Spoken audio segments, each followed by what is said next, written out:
Hello বন্ধুরা, beauties makeover থেকে beauty আবারও হাজির। সকলকে অনেক স্বাগত আমার নতুন একটা ডেইলি ব্লগে। সবাই কেমন আছো? আশা করি সবাই খুব ভালো আছো। আমি তো তোমাদের ভালোবাসা আশীর্বাদে একদম সুস্থ আছি, ভালো আছি। আমার দুই মায়ের আশীর্বাদে সত্যি আমি এইভাবেই যেন সুস্থ থাকতে পারি, ভালো থাকতে পারি, এটুকুই চাই, আর কিচ্ছু না। তো যাই হোক, আজকে আমার এই ভিডিওটা কিসের উপর বা এই ব্লগটা কিসের, হয়তো তোমরা কিছুটা হলে বুঝতে পেরেছো। হ্যাঁ, আজকে আমার দুই গৃহলক্ষ্মীর বাড়ি ফিরে যাবার পর্ব তোমাদের সাথে ভাগ করে নেব। যদিও জানি এই পর্বটা তোমাদের সাথে শেয়ার করতে পারাটাও আমার কাছে ভাগ্যের ব্যাপার, তার সাথেও আমার কাছে কষ্টের জায়গা, ভীষণ বেদনা দেয়। দুই মা আমার সঙ্গে মূর্তিতে নেই এটা ঠিকই, কিন্তু তারা সবসময় সর্বদা আমায় রক্ষা করে, আমার পাশে থাকে, আমাকে জড়িয়ে থাকে, লিপ্টে থাকে। তাদের হাত সবসময় আমার মাথার উপর আমি অনুভব করি।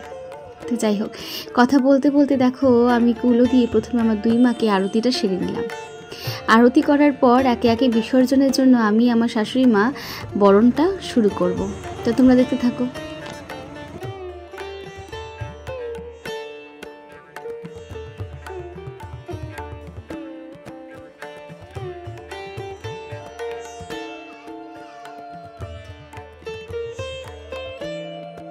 শুরু করলাম বরণ পর্ব।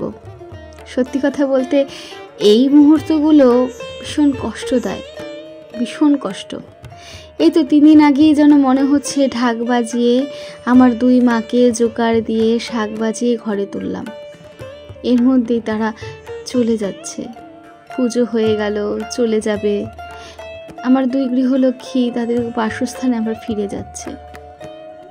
রাখার বড় ইচ্ছে হয় তাদেরকে, প্রতি বছর বছর বাড়িতে রেখে দিই, কিন্তু ওই যে উপায় নেই। এখন আমায় কোনো কিছু অনুমতি বা বলেনি যে আমাকে রেখে দে তোরা। তবে পুরো বরণ পর্বে সিঁদুর পরানোর মুহূর্তটা আমার সব থেকে বেশি ভালো লাগে। মনে হয় আমার মা আমাদের সবাইকে আশীর্বাদ করছে, তোরা প্রত্যেকটা এওতি মানুষ যেন শাখা সিঁদুর নিয়ে অক্ষত থাকতে পারিস। আর এই সময় দেখো মা কিছুতেই মুখে মিষ্টিটা নিচ্ছে না, যেতে চায় না হয়তো। অনেক বলে কয়ে তারপরে বলেছি তুমি মিষ্টি মুখটা করো, মিষ্টিটা তুমি খাও মা, তুমি মিষ্টি খাও। তারপরে মা মিষ্টি মুখে নিয়েছে। সত্যি কথা বলতে কষ্ট হয়, খুব কষ্ট হয়, ছাড়তে ইচ্ছে করে না, একদমই ছাড়তে ইচ্ছে করে না। এর তো কোনো বলার ভাষা থাকে না। না, আমাদেরও তো প্রত্যেকটা মেয়েকে বিয়ের পরে বাপের বাড়িতে যখন যায় তখন আমাদের শ্বশুর বাড়ি ফিরে আসতে হয়, থাকতে পারি না। ঈশ্বরের ক্ষেত্রেও সেটা বাদ কোথায় যায়, তাই না বলো? এবার আমার মা কালীকে বরণ করার পর্ব। একই রকমভাবেই বরণ হবে, আলাদা তো কিছু নেই। তবে হ্যাঁ, এটা বলবো অবশ্যই যে দুর্গাপুজোর সময় যখন মাকে বরণ করি বা বাড়ির পুজোয় যখন মাকে বরণ করি, প্রত্যেকটা ইয়তি মেয়ের কাছে এটা ভীষণ ভালো লাগার জায়গা। কারণ এই যে আরতি পর্বটা, জানি না, একটা জিনিস আমার কাছে বড্ড অদ্ভুত লাগে সমাজের নিয়মে, যে এওতি মেয়েরাই শুধুমাত্র বরণ করতে পারে। বরণ যদিও সবাই করতে পারে, কিন্তু সিঁদুর পরানোর অধিকার একমাত্র এওতি মেয়েদের কাছেই থাকে। এই নিয়মটা আমার কাছে ভীষণ অদ্ভুত বা আশ্চর্যজনক লাগে, জানি না কেন আমি এটাকে মেনে নিতে পারি না। তো দেখো একটু একটু করে মার বরণ পর্ব প্রায় শেষের দিকে। মাকে মিষ্টি মুখ করাতেই একটা অদ্ভুত কাণ্ড হয় এই বছরে, সেই বছর বলতে এই বছরে। মিষ্টি দেওয়ার সঙ্গে সঙ্গে আমি যখন আঁচল দিয়ে আমার মায়ের মুখ মোছাবো, ওই মিষ্টিটা আমার হাতে ফেলে দিয়ে গিয়েছিল। ওই দেখো আঁচলে ফেলে দিয়েছিল। আমি এই মিষ্টিটা অবশ্য আমার ছেলেকে দিয়েছিলাম, তাকে বলেছিলাম তুই মিষ্টিটুকু খা, মা দিয়েছে, মায়ের আশীর্বাদের মিষ্টি, এটা তুই নে। এইখানে দিয়ে দিলাম, আমার ছেলে খেয়েও নিয়েছে। তো এবার আমি বাবাকে একটু মিষ্টি মুখ করিয়ে দিয়ে আমি এবার মা আর দুই মাকে আর কি প্রণাম করব। তারপর আমার শাশুড়ি মা আমার দুই মাকে বরণ করবে। তোমরা দেখো, হয়তো ভালো লাগছে তোমাদের পুরো ভিডিওটা।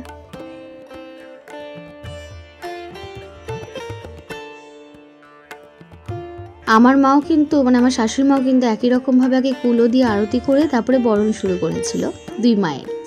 তবে একটা কথা তোমাদেরকে বলা হয়নি, যেখানে দেখতে পাবে যে এখন মায়েদের গলায় ফুলের মালা কিছু নেই।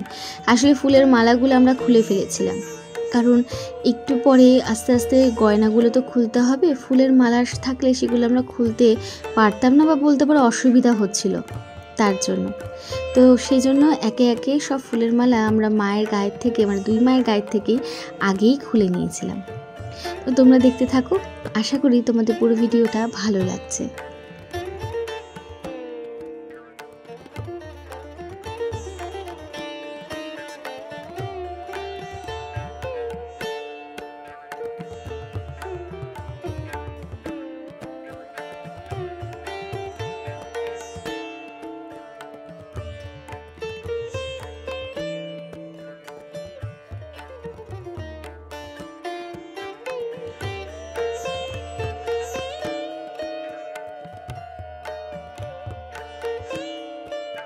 তবে হ্যাঁ, একটা কথা তোমাদেরকে অবশ্যই বলবো, আমি যখন এইবার পুজোর ভিডিওটা তোমাদের সাথে শেয়ার করেছিলাম, পুজোর দিনে যে ব্লগটা তোমাদেরকে শেয়ার করেছিলাম, তাতে খুব একটা ভালো রেসপন্স পাইনি। হতে পারে তোমাদের কাছে সেভাবে পৌঁছায়নি ভিডিওটা। এখন তো জানোই এই প্ল্যাটফর্মে কি হয়, একটু অ্যাক্টিভ না থাকলেই আমাদের সব কিছু ডাউন হয়ে যায়। আমি পুজোর জন্য প্রায় 7 দিন ঠিকঠাকভাবে কিছু করতে না পারার জন্যই হয়তো আমার এইভাবে ডাউন হয়ে গিয়েছে, তাই হয়তো তোমাদের কাছে পৌঁছায়নি। কিন্তু জানি একটা দিন হয়তো ঠিক পৌঁছেই যাবে, সবাই দেখবে। তবে যারা যারা দেখেছে তারা খুব ভালো রেসপন্স দিয়েছে, এটাই। তো যাই হোক, এবার আমার 2 মাকে একটু জড়িয়ে ধরে তাদের কাছে লাস্ট কথাটুকু বলে নেওয়া। এই যে দেখছো না, কাঁদছিলাম, এখন আমার চোখ দিয়ে জল পড়ছে, প্রায় ছেড়ে দিতে ইচ্ছা করে না। তাদের সাথে যে আমার কীরকম সম্পর্ক বা কীরকম কী, তারা যে আমার কতটা আপন, কতটা কাছের, তা আমি কাউকে বলে বোঝাতে পারবো না। আমার 2 মা যদি আমার ঘর আলো করে না আসে, আমার যে কি হবে আমি জানি না। শুধু এটুকুই চাই, সামনের বছর যখন মা আসবে, আমার 2 মা, তখন যেন সব ঠিক থাকে, সুস্থ থাকে, আমি যেন শাখা সিঁদুর নিয়ে অক্ষত থাকি, তাদের সাথে সেবা যত্ন আবার একই রকমভাবে করতে পারি। সবার জীবনে মানসিক শান্তি, শারীরিক সুখ, এটুকুই দিক মা, এছাড়া আর চাওয়ার বেশি কিছু নেই। এই মুহূর্তে চলছে মায়ের গয়না খোলার পর্ব, মানে 2 মায়ের, আর সাথে আমার হাজবেন্ড খুলে নিল হাতে থেকে খাড়াটা। একে একে সবার মাথায় খাড়াটা ছুঁয়ে দেওয়া হবে। আসছে বছর আবার হবে মা, তোমরা আবার এসো, ঘর আলো করে পুজো নিও, সেবা নিও, যতটুকু তোমরা সামর্থ্য দেবে সেই অনুযায়ী। এখন মাদের নিচে আর কি নিয়ে যাওয়া হচ্ছে, তারপরে 2 মাকে ছোট হাতিতে করে নিয়ে যাওয়া হবে গঙ্গার পাড়ে। আমরা বেরিয়েও পড়েছি, দেখো। এখানে হাসছিলাম, আমার বরের সাথে আমার খুনসুটি চলছিল, ঝগড়া যেরকম হয় আর কি। তো যাই হোক, সব কিছু নিয়ে আমি, আমার হাজবেন্ড, আমার ভাই পটে, আর আমার শাশুড়ি মা আর ছেলে বসেছিল সামনে, আর ছিল আরেক ভাই বিক্রম, যে লাল রঙে দেখো পড়েছে, কারণ পটের সাথে তোমাদের পরিচিত আগের ব্লগেই হয়ে গিয়েছে, আমার হাজব্যান্ড। আর এখানে আমার 2 মাকে 7 পাক ঘোরানো হচ্ছে। মা মনসা বসে থাকবেন ঘাটে, আর আমার মা কালী চলে যাবেন জলে, কারণ মা মনসাকে জলে দেওয়ার নিয়ম নেই। তো এবার মা কালীকে ওইভাবে 7 পাকে ঘোরানো হচ্ছে। আর এই মুহূর্তটা মনে হয় যেন আমাদের জীবনচক্রের মতো। আমাদের জীবনচক্র যেভাবে চলতে থাকে, ঠিক মাদের এই জীবনচক্রে এই 7 বার যে ঘোরানোটাও ঠিক আমাদের জীবনচক্রের মতনই। তো যাই হোক, তোমরা পুরো ভিডিওটা দেখতে থাকো, আর একটু বাকি রয়েছে, তারপরেই এই ব্লগটা এখানেই শেষ করব। এবার মাদেরকে, মানে আমার মা কালীকে জলে দেওয়ার পালা। এই সময়টা ভীষণ কষ্ট হয় জানো, তিল তিল করে অপেক্ষা করার মুহূর্তগুলোকে মনে পড়ে, আবারও একটা বছরের জন্য। আসছে বছর আবার হবে। জয় মা মনসা, জয় মা কালী, আমার 2 রাজরাজেশ্বরী পরমাশুদের মা মনসা, মা কালীর জয়। আসছে বছর আবার হবে। যাই হোক, এবার আমরা 2 জন স্বামী স্ত্রী মাথায় ঘট নিয়ে ঘরে ঢুকবো, জল ভরে। আমার মাথায় থাকে মা মনসার ঘট, আর আমার হাজব্যান্ডের মাথায় থাকে মা কালীর ঘট। তো আজকে এই ছোট্ট ব্লগটা তোমাদের কেমন লাগলো অবশ্যই কিন্তু কমেন্ট সেকশনে জানিও। ভালো লাগলে লাইক, কমেন্ট আর শেয়ার করো, আর এইভাবেই ভালোবাসা দিয়ে পাশে থেকো। জানি সেভাবে এই কয়দিন একটু অ্যাক্টিভ থাকতে পারছি না, কিছু সমস্যার জন্য, পার্সোনাল কিছু কাজের জন্য, তার জন্য আমি সত্যিই দুঃখিত। সবাই ভালো থেকো, সুস্থ থেকো। আজকের মতো তাহলে এখনই বিদায় নিচ্ছি, টাটা, বাই, ভালো থেকো।